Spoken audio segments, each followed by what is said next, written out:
মিলি, দেখো, আমাদের তো কালই বিয়ে হলো, কিন্তু আজ তোমার সঙ্গে একটা কথা না বললে আমার মন শান্তি পাবে না। এতদিন সাহস করে বলতে পারিনি, পরিস্থিতির চাপে পড়ে বিয়ে করতে হয়েছে। বাবা খুব অসুস্থ, ওনার শেষ ইচ্ছা ছিল আমি তোমায় বিয়ে করি। আমি সেটাই মেনে নিয়েছি, কিন্তু সত্যিটা হলো আমি আরেকজনকে ভালোবাসি। আমি তাকেই বিয়ে করতে চাই। মিলি, প্লিজ, তুমি আমায় ডিভোর্স দিয়ে দিও। আমি তোমার সঙ্গে থাকলে শুধু তোমার নয়, নিজের জীবনকেও মিথ্যে করে ফেলব।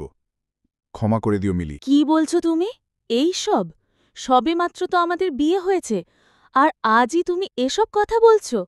এতদিন কেন কিছু বলনি আমায়? আমি তো তোমার কথা শুনে তোমার পরিবারের সম্মান রেখেই সব মেনে নিয়েছি।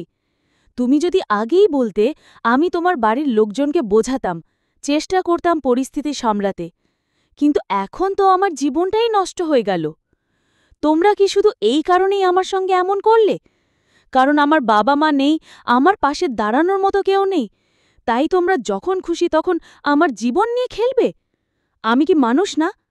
আমার অনুভূতির কি কোনো দাম নেই? মিলি, তুমি আমাকে ভুল বুঝো না। প্লিজ তুমি আমাকে ডিভোর্স দিয়ে দিও। আমি তোমার সমস্ত খরচা দেব, যা টাকা লাগবে তাই দেব। প্লিজ আমাকে মুক্তি দাও।